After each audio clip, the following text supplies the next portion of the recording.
Events at Black Tor by Roy Clark.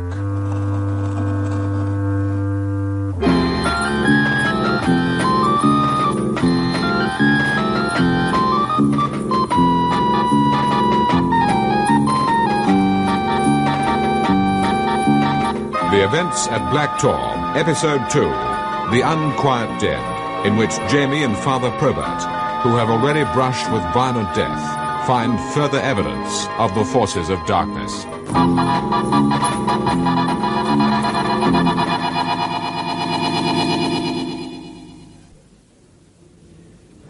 The jury's soon made its mind up. I can't see why not. Well, maybe so. Have you decided on your verdict? We have, sir. Would you tell the court what it is? We find the deceased, John Willis Anderson, took his own life whilst the balance of his mind was disturbed. The court will record that verdict. Thank you. You are discharged.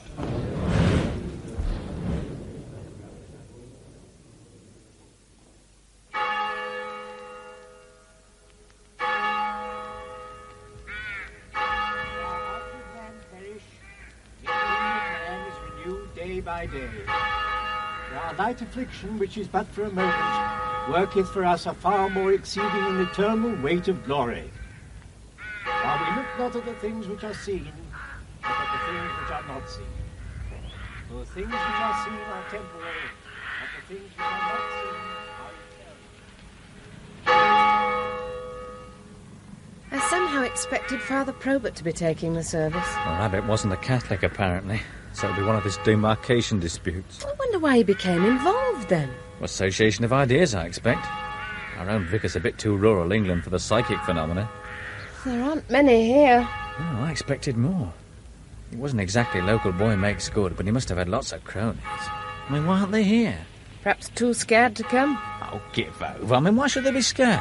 It's a queer business. All right, so it's queer, but it's not as weird as all that, is it? There's an atmosphere here you can cut. That's a funeral, love. Any funeral. It'll be different back home over a cup of tea. I suppose so. Is that poor woman his sister? What? Oh, yeah. I wonder what she thinks of it all. It was hard to tell. They call her Daft Maggie. She looks so thin. Oh, well, it looks as if it's all finished now. I'm going to wander over there now they've gone. I'll come with you. Well, I'd just like to, throw a handful of dirt, that's all. Just a gesture. You're lovely, Ripley, aren't you? It's a kind gesture.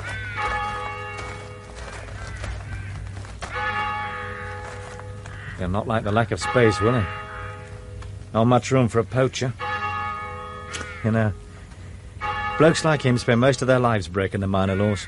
Regulars. The sort of Bobby doesn't mind. Well, not really, no. I'm sure he'd appreciate a farewell from the law. Go on, throw it in. They want more room than this.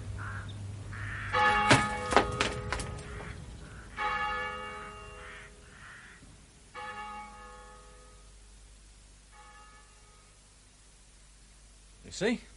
I told you you'd feel better. Yes, I do. Of course you do. You can't go all extrasensory perceptual in a police house. It's against nature. It's probably against police regulations too, come to think of it. Conduct prejudicial to good order and police discipline. Do you want another cup? No, next time I had a ride outside. I've still got a beat to patrol. I'll have the natives going berserk, brewing their own ale and nicking each other's sheep. Maybe that's why they weren't at the funeral. They're careering up and down the hills in some wild, sensual frenzy. Oh, yes, I can just see that round here. Madly gay they are round here. I can't even remember a smile. Will you be long? Oh, a couple of hours. Well, I ought to have a ride as far as Craddock's Edge. I mean, somebody's got to tell them Queen Victoria's dead. Oh. From Police House, Scarpend. Oh, hello, Sarge. What, tomorrow? Well, I wasn't, but I will. Afternoon? Yeah. Yeah, of course I don't mind.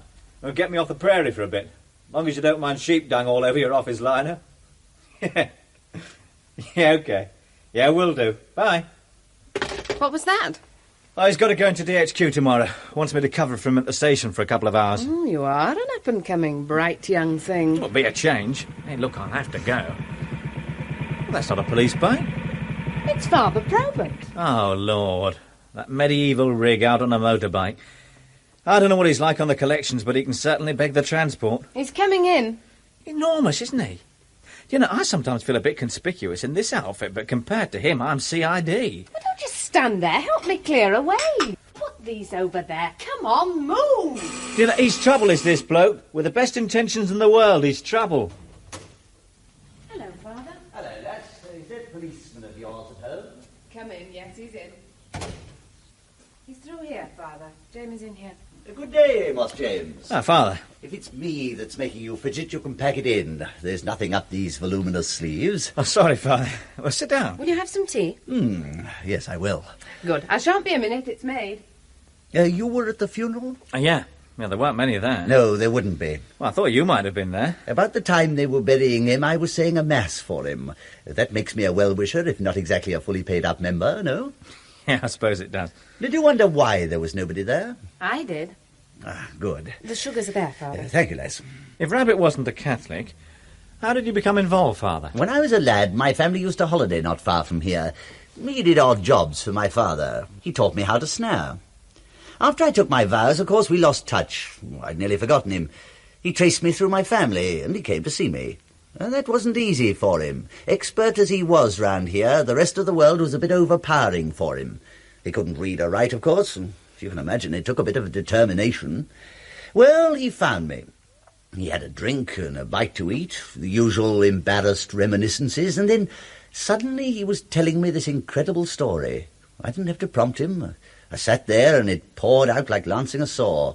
His old accent got thicker and thicker, and his stained old teeth kept reappearing, and I've never doubted his sincerity for a minute. Nor did I suspect his sanity, so what could I do but believe him? And you still do? Yes, I do. How much did Rabbit tell you? I mean, what exactly did he know? He knew that there was a group operating in this area and performing hellish ceremonies. A few he'd seen himself, others he'd heard of. He knew why old Walt had been murdered, and he knew why they'd taken the head. He didn't know who they were? No. It's very little, really, isn't it? Until you realise that the great big fact is to know about them at all. This is the thing they can't tolerate. They depend so much on secrecy. Rumours they might welcome as providing the right climate of fear, but definite, concrete knowledge of their activities they can't permit outside the group. Can I read you this? One of the indictments against Susan Barker was that she feloniously did take up a skull out of a certain grave in the burying ground of the parish church aforesaid, being part of the body of a certain deceased man lately buried there, with intent to use the said skull in certain evil and devilish arts. When was that? 1616. You see, you've had a supernatural problem round here for some time. Well, that's going back a bit, isn't it? I mean, they all believed it then. The problem of doubt? Then listen to this. A peasant drawing water from a well was horrified to find a recently severed arm. When the authorities drained the well, they discovered a number of mutilated human remains. An investigation proved that several graves in a nearby cemetery had been disturbed. The caretaker of the cemetery was arrested, and in his house were found books dealing with the black arts. Would you like to guess the date of that one? Same period. October 1931, Finland. All right, Father, so there's always been some nut In that same investigation, the Finnish police appealed to Scotland Yard for help in tracing the activities of a society of devil worshippers with members all over Europe and a high priest in London. So they delude themselves. Then believe in that. It's enough. Because those delusions, as you prefer to call them, result in solid, concrete physical crimes. Don't you see, Jamie? It doesn't matter that you can't share their beliefs. If they are doing these ghastly things, then it is your concern. Well, certainly. If there was any evidence of that sort of thing... Well, you're the lad to find that out. Is there a way you can do it without involving anyone else at this stage? Well, it's possible. Well, brief details, anyway, going back about, 10 or a dozen years. When? Well, tomorrow, as it happens. I've got to go into the section station for the afternoon. I shall be out on my own so I can get the old occurrence book out. Well, there'll only be the various facts. I mean, all the statements and reports will have gone to DHQ. But there'll be enough to show the kind of things we're looking for? Well, yeah. If anything like that's been happening, it'll be there. You'll be on your own, you said. All right. All right, if you should happen to turn up about 4:30, say, I shall be able to give you a progress report. Well, it's a bit thin, Father. Just the one in all that time and not a thing for years now. There should have been more. Bear in mind they're not seeking to advertise, but there should be more. They need certain bits and pieces for their ceremonies.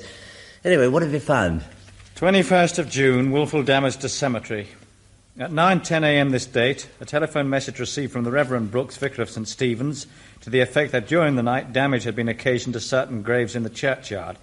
Headstone had been toppled, ornaments removed and recent graves levelled. PC 412 Riddler and PS 390 Waters to the scene. Apparently no one was ever convicted. What about the two officers? Riddler's retired, Waters posted. That's handy. What about the vicar? Oh, he's still here, part of the landscape. Well, we better find out what he remembers. Are you sure it's worth it? I mean, it could be an ordinary case of vandalism. That's what it was supposed to look like, to distract attention. From what? Those levelled graves. I'll bet you they were more than levelled. I must confess I don't quite understand your interest. I could recount it equally well in the vicarage. Are you certain you don't care for a whisky, Father? Thank you, no. I'm afraid I don't keep any beer. My tastes don't run in that direction. I've always been a quality rather than a quantity man. The essence of the spirit rather than the outward manifestation. An almost unassailable moral standpoint. Yes, it's rather fundamental of mine. It enables me, for instance, to feel not one whit less clerical for this collar and tie than does your own rather more conspicuous attire. An impeccable tie, naturally. Even exclusive. Or would you insist that our duties are only to the masses? Now, this was the place, I think. Of course, the graves were new then. They all look very similar now. But it was these, I'm sure. Was more than one? Oh, yes. It looked like a circus had been through. Do you ride, by the way, Father? Yes, as a matter of fact. Oh, I see, really. Oh, that's splendid. A wonderful relaxation, I find. I keep a pair. It's just the place around here, of course. What's your mount, Father? A BSA 500cc. Yes. I thought you weren't the type. What exactly can I do for you, gentlemen? A little information, Vicar. Inform a Catholic. Very exhilarating. Tell us what you remember about it. I remember no one was ever court constable, an event all too typical of our enlightened modern climates. Young louts going about unpunished. Did you have any reason to suspect it might be youth's vicar? Who else? I suppose one would be expected to applaud them for having the imagination to graduate from cinema seats. If you are finally onto them after all this time, I shall still press charges. I shall want them prosecuting whoever they are, of no matter what denomination, Father. So if you've come here to plead a case... What did they do? They raised havoc in my churchyard. Sheer hooliganism. Considerable damage. The really appalling thing, I remember, was the total lack of any regard for the solemnities of the place. They levelled some graves, didn't they? Kicked them flat, deliberately trampled them. It was like a building site. Soil all over the place. Was it all topsoil? That's a peculiar question. It's important. Well, you've no right to expect me to remember a detail like that after all this time, but I do. I remember thinking it a nuisance. There were quantities of clay around. It stuck to everything. Clothes, boots. Now, that rather suggests that it wouldn't all be topsoil, doesn't it? I gather you think it was more than just a nuisance. I think it possible that the graves were interfered with at a deeper level than was first thought. I wonder why it is. As soon as the RCs arrive, one's knee-deep in phenomena.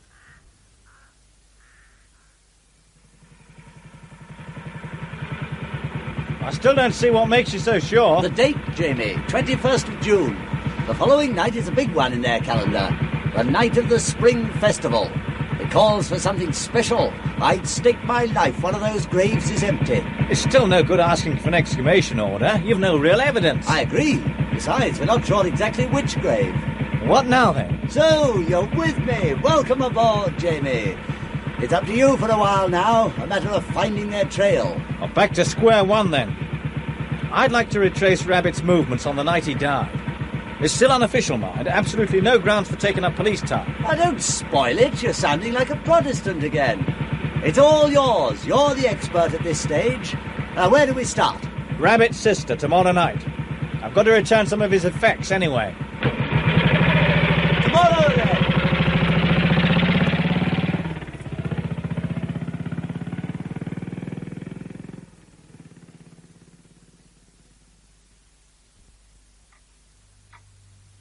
pipe, his knife, and there was also a bit of poaching gear. You understand I can't return that. You'll not be needing it. Now it's killed him. I always said it would. I told him, you can't go on killing things, little things. Maggie, you know who I am? Aye, he said. What did he say? That you'd come to help, but I knew you weren't. I told him there'd be no help till he stopped killing. How could there? He'd laugh at me. Not lately, mind, he didn't laugh lately. Well, why's that? Was he worried about something? He was feared. Sometimes before he went out, others be he came back, but he still killed. He used to leave them there on sink, their little bodies still warm and bonny. What is there that's half so bonny? You could feel how much he had to pay for one day, I could see, but men won't listen. The night afore he died, out there in the lane, I saw his funeral. But he wouldn't listen, and so he's dead, choked with his own snare. What will you do, Maggie? Stay here. With me cat, like old daft women's supposed to do. She's soft, with me any road. And if I watch her, she won't be killing. Not if I watch her. If I'm careful. You're a gentlewoman, Maggie. Bless you for it.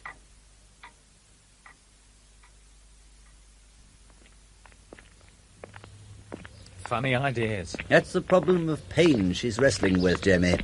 At a level of involvement quite as deep as a theologian's. She'd seen the fear in him, obviously. She'd seen all sorts. What was it? On the night afore he died, I saw his funeral. Yes, that was strange. She didn't appear to be given to visions. Well, at least she settled one thing. We know Rabbit never reached home after he left the grave. So somehow they got him between the pub and here. But how? He must have been on his guard. Anything suspicious and he'd have disappeared. He could move like a shadow. It would have to be this lane, if anywhere. They'd have to allow for some sort of struggle, however brief. It's the only safe spot between the cottage and the pub. They'd use a vehicle. Or would they? Well, this bogey element puts me off, Father. I don't feel confident with the normal thought processes. What can you rule out with this lot? I mean, for all I know, you could be telling me that they took him off on a broomstick. You just provide the detection spot. I'll handle the supernatural when it comes. Right, then. Well, a vehicle. Now, I don't think they'd follow him. He'd notice. No, they'd wait. Here in this lane. It's narrow, so that should mean at least one wheel on the grass verge. Well, it's been a bit dry lately, but there still might be a mark. Look, you take that side, I'll do this. What are we looking for, exactly? Well, anything. Any mark at all. Just give us a shout. The trouble is, it'll be dark soon.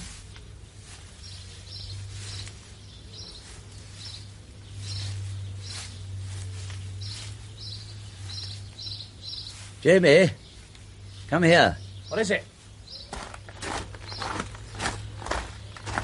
Was this his dog? Poor little mutt. Yeah, that was his. He never went anywhere without it. Well, that clinches it. He was killed. He'd never have done this. I mean, what a vicious swines. They haven't just killed it. That's the kind of malice we're going to be up against. Well, it'd be a pleasure. What's that tied to it? It's a warning. They call it the witch's ladder. The knots on the rope represent the number of days left to the victim. It doesn't look much like a ladder in this case, since there's only one knot. A warning? To all who listen to the rumours and believe. They couldn't hang it round Rabbit's own neck, of course. That might have invited awkward questions at the inquest. So they hung it to his terrier and left it where it would be seen eventually by someone. And the warning's clear enough. The dog and his master both dead. Yeah, well, it must have been seen. I wonder why no one's reported it. To you? They wouldn't go near you, Jamie, not after this. Aye, they're a close lot anyway. You can't drag things out of them. I think the woman may have told us something. Oh, Maggie? Yes, more than we thought. I think she saw them the night he disappeared. I think she saw them in the lane here waiting. Though, of course, she wouldn't know what they were doing. You mean the night before he died, I saw his funeral? Yes. Yeah, but she said the night before he died. Now, did she? Or did she mean in her dialect, on the night he died before he died? They use that kind of construction round here. It's possible. And if it was that same night, whatever she saw here in the lane was probably them. I still don't see now, what... She saw the vehicle. Now, the kind of vehicle that prompts us to say, look, there's a funeral. You think she saw a hearse? Why not? Anyway, we'll check. Well, it'd be a handy thing for them to have. Who's going to question what's in that sort of box? And if they didn't want to use a coffin, well, there's always the hidden compartment underneath where they shove the unceremonial stiffs. But you don't just hire one of those. I mean, well, not self-drive anyway. No. It would have to mean an undertaker with some funny habits. Well, we might as well begin locally. Who have you got? Funeral directors. Let's see, well, there's two. A co-op? That's not really likely, is it? No, old-fashioned but hardly satanic. Who else? John Eddie Brown. He does a bit of everything, including thieving, we think. Now, he's much more likely. It fits, you know. It would explain, for instance, why there's been so few graves tampered with. You mean, who needs to dig? Why not just not bury him in the first place? God, this one's looking at all right. Count me in for my turn on watch. Well, you're going to lose some sleep, Father. I think it'll be his night journeys that will repay our interest. We're all going to lose sleep till this thing's over. Well, come on, then. Look, we'll have another word with Maggie. If she can lend us a shovel, we can bury this dog.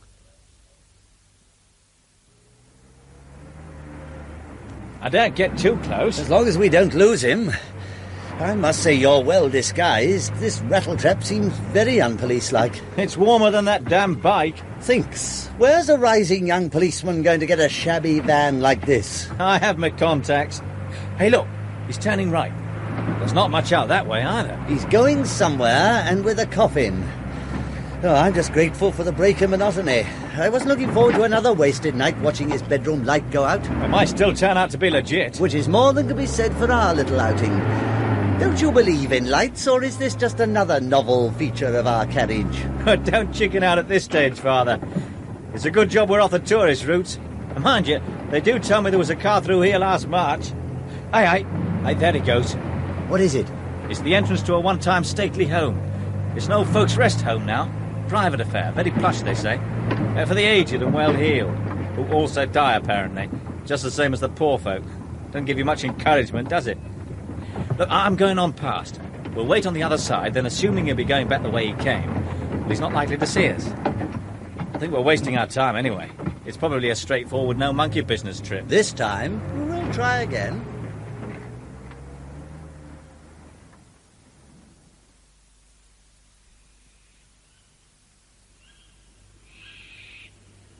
He's a long time, isn't he? You see, there could be several things to do.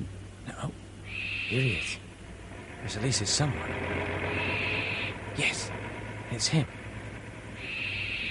I suppose the coffin's full now. I expect so. I'm inclined to think we're on to something. He's alone. Now, he wouldn't be, would he, if his errand was routine? I mean, his burdens are always heavy. There must be someone who normally helps him, even on night calls. Hey, he's turning right. He's not going back home. Where's that lead to? I know how much. Well, there's a farmhouse come pub, the Traveller's Rest. Bit late for a pint. Well, the landlady's got a bit of a reputation. He's not really dressed for courting, is he? We mustn't lose him now, Jamie. I want to see exactly what happens to that coffin. Everything. And push it as close as you dare. Right. It's not just oil that's burning. I'm beginning to detect a whiff of the fires of hell.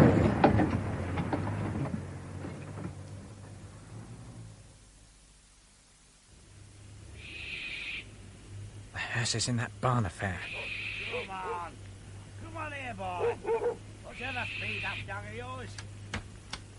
Right. I'm going inside. Suppose he comes back. We'll hear him. Why do farmers never oil their hinges? Do you want me to risk a quick look with a torch? Yes, it's better than falling over everything. Just a touch now. Yes, that'll do. Careful, mind that petrol tin. At least the coffin's still in the hearse. Yes, but what's inside the coffin? Do you think they've... They were in here quite a while. They weren't carrying anything when they came out and went into the house. No, but there's more than one door to this place. Now, I want to look inside that coffin, Jamie. Or rather you than me. The Temple of the Holy Spirit, Jamie. Well, not in the films I've seen. Now, give me a hand with this door. Now, if you'll hold it, I'll get inside. I think you'll have to come on in, Jamie. Steady this lid. This is definitely beyond the call of duty. Right. Have you got it? There's only a finger hold. Yeah, all right. I'll raise it when I give the word. Just gently now. Right. Now I'm going to raise it my side. Do you want the torch? I daren't risk it again. No, I'll have to feel in. No. Oh. What is it? Pass me the lid to my side. Yep. Right, I have it. Let go. What was it? What's wrong? Feel for yourself. Put your hand in and feel. It's empty. Yes, but what else? What? It's warm. It's still warm. That was episode 2 of The Events at Black Tor by Roy Clark.